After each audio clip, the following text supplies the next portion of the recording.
بسم اللہ الرحمن الرحیم۔ محترم دوستو، السلام علیکم۔ محترم دوستو، اکثر شیعہ روایت میں کہا جاتا ہے کہ یزید نے ام المومنین حضرت عائشہ صدیقہ رضی اللہ تعالی عنہا کو نکاح کا پیغام بھیجا تھا۔ اس بات میں کیا صداقت ہے؟ اور جب یزید نے ام المومنین عائشہ کو نکاح کا پیغام بھیجا تو اس وقت سیدہ عائشہ صدیقہ رضی اللہ تعالی عنہا کی عمر مبارک کیا تھی؟ اور حضرت عائشہ صدیقہ رضی اللہ تعالی عنہا نے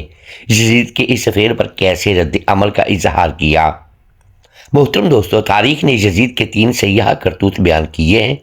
جس پر تمام تاریخ دانوں کا اور تمام مکاتب فکر کا علماء کا اجماع ہے۔ اور یہ 3 سیاہ کرتوت اس قدر گھناؤنے اور مکروہ فعل تھے کہ جس کی بدولت رہتی دنیا تک یزید کو لعنت ملامت کیا جاتا رہے گا۔ یزید نے سب سے پہلے جو مکروہ فعل سر انجام دیا وہ بلا شبہ خاندان رسالت صلی اللہ علیہ وآلہ وسلم کا نواسہ رسول امام حسین علیہ السلام اور ان کے دیگر جانثار ساتھیوں کا اور چھوٹے معصوم بچوں کا کربلا کے میدان میں قتل عام تھا، جہاں اس نے صرف امام حسین علیہ السلام کی جانب سے اپنی خلافت کی بیعت نہ کرنے کی پاداش میں ان کے خاندان کو بھوکا پیاسا رکھ کر بے دریغ قتل کروا دیا۔ اور پھر جب اہل مکہ اور مدینہ نے یزید کے اس فعل پر یزید کی بیعت کو توڑ دیا تو یزید بدبخت نے اس کے غم اور غصے میں مکہ مکرمہ اور مدینہ منورہ پر حملہ کروایا۔ مسجد نبوی میں اس کی فوجوں نے اپنے گھوڑے باندھے، جن کی لید اور پیشاب سے مسجد نبوی کا تقدس پامال ہوا، اور 3 دن تک مسجد نبوی میں اذان اور نماز نہ ہوئی۔ اور یزید نے اپنی فوجوں کو حکم دیا کہ وہ مدینہ منورہ اور مکہ مکرمہ کے صحابیہ خواتین کے ساتھ زنا بالجبر کریں۔ تاریخ طبری میں ہے کہ یزید نے 3 دن کے لیے اپنی فوجوں پر مکہ مکرمہ اور مدینہ منورہ کی مقدس صحابیہ خواتین کی عزت کو حلال قرار دے دیا تھا، اور اس زنا بالجبر کے نتیجے میں ہزاروں صحابیہ خواتین حاملہ ہو گئی تھیں۔ اور یزید بدبخت نے تیسرا سیاہ کارنامہ سر انجام دیا، وہ یہ تھا کہ اس بدبخت نے مکہ مکرمہ پر چڑھائی کرتے وقت خانہ کعبہ پر پتھراؤ کروایا، اور بعض روایت کے مطابق اس پتھراؤ کے نتیجے میں خانہ کعبہ کی ایک دیوار بھی جل کر منہدم ہو گئی تھی۔ یزید کی گستاخیاں اور سیاہ کرتوت یہیں پر موقوف نہیں تھے۔ یزید نماز میں سستی کیا کرتا تھا اور دین اسلام میں نئی بدعت نکالتا رہتا تھا۔ کبھی بہن کے ساتھ بھائی کا نکاح حلال قرار دے دیتا تو کبھی لڑکوں کے ساتھ جنسی تسکین پوری کرنے کو بھی حلال قرار دے دیتا تھا۔ یزید کی پیدائش اس کے ننہال میں ہوئی تھی، اور یزید کی ماں عیسائی قبیلے سے تعلق رکھتی تھی۔ حضرت معاویہ کی ایک شادی سیاسی استحکام حاصل کرنے کے لیے حضرت ابو سفیان نے ایک عیسائی قبیلے میں کروا دی تھی، اور یزید کی تعلیم و تربیت اور پرورش بھی عیسائی خاندان میں اپنی ماں کے پاس ہوئی تھی۔ اس لیے یزید کی عادات اور خصلت اور فطرت دین اسلام سے کوسوں دور تھی۔ سب سے بڑھ کر اس بدبخت کی گستاخی دیکھیے کہ اس نے ام المومنین حضرت عائشہ رضی اللہ تعالی عنہا کو بھی پیغام نکاح بھیج دیا، جبکہ حضرت عائشہ کی اس وقت عمر مبارک 60 سال تھی۔ یہ محض اس کا مرہدانہ اور مرتدانہ مزاج تھا کہ جس نے اس کو اس رویے پر مجبور کیا اور ایسے کفریہ اقدام کی جرت دلائی۔ اس وقت کے جملہ اکابرین اسلام نے اس ملعون پر بڑی ملامت اور لعنت کی۔ آخر کار حضرت معاویہ کو آگے بڑھ کر اس کے خلاف اس سیلاب شورش کو روکنا پڑا۔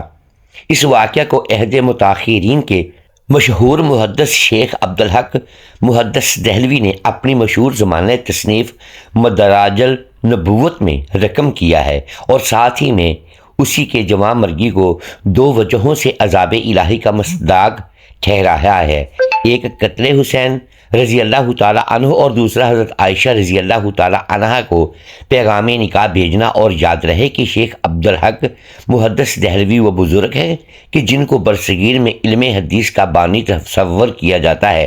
اور ہر مکتبہ فکر کے اکابران کو اپنا رہنما تسلیم کرتے ہیں، لیکن تاریخ کی دیگر کچھ تصانیف میں یزید کے اس فعل کو تصدیق نہیں ملتی، جیسا کہ تاریخ الاولیاء اور تاریخ الکبائر میں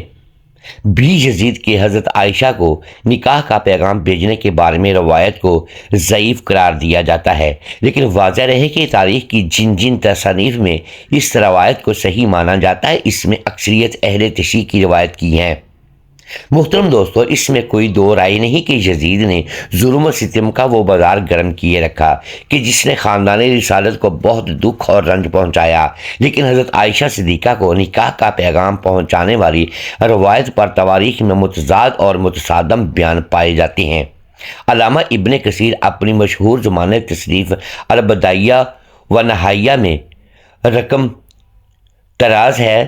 کہ ترجمہ روایت ہے کہ یزید گانے بجانے کے آلات، شراب نوشی کرنے، راگ الاپنے، شکار کرنے، غلام اور لونڈیاں بنانے، کتے پالنے، مینڈوں، ریچھوں اور بندروں کے لڑانے میں مشہور تھا۔ ہر صبح کو وہ مخمور ہوتا اور وہ زیندار گھوڑے پر بندر کو زین سے باندھ دیتا اور وہ اسے چلاتا اور بندر کو سونے کی ٹوپی پہناتا، اور یہی حال غلاموں کا تھا، اور وہ گھڑ دوڑ کرواتا، اور جب کوئی بندر مر جاتا تو وہ اس پر غم کرتا، اور بعض کا قول ہے کہ اس کی موت کے باعث یہ ہوا کہ اس نے ایک بندر اٹھایا اور اسے نچانے لگا تو اس نے اسے کاٹ لیا، اور لوگوں نے اس کے علاوہ بھی اس کے بارے میں باتیں بیان کی ہیں۔ اللہ پاک ہی اس کی صحت کو بہتر جانتا ہے۔ تاریخ اسلام کی معتبر اور مستند کتاب میں اس کا کوئی قابل اعتماد ثبوت موجود نہیں کہ یزید بن معاویہ نے ام المومنین حضرت عائشہ رضی اللہ تعالی عنہ کو نکاح کا پیغام بھیجا ہو، بلکہ یہ روایت تاریخ لحاظ سے کمزور اور بے بنیاد سمجھی جاتی ہے، کیونکہ حضرت عائشہ رضی اللہ تعالی عنہ حضور نبی اکرم صلی اللہ علیہ وآلہ وسلم کے وصال کے بعد پوری زندگی ام المومنین کے منصب پر فائز رہیں، اور قرآن کریم کی روح سے ازواج مطہرات کے لیے نبی کریم صلی اللہ علیہ وآلہ وسلم کے بعد نکاح جائز نہ تھا۔ اسی لیے کسی بھی صحابی، تابعی یا بعد کے حکمران کی طرف سے ان کے نکاح کا سوال ہی پیدا نہیں ہوتا۔ بعض من گھڑت قصے بعد کے ادوار میں سیاسی یا مسلکی تعصیبات کی بنیاد پر گھڑے گئے، جن کا تاریخی شواہد سے کوئی مضبوط تعلق نہیں ملتا۔ اس لیے سنجیدہ مورخین اور اہل علم اس واقعہ کو مستند تاریخ کا حصہ تسلیم نہیں کرتے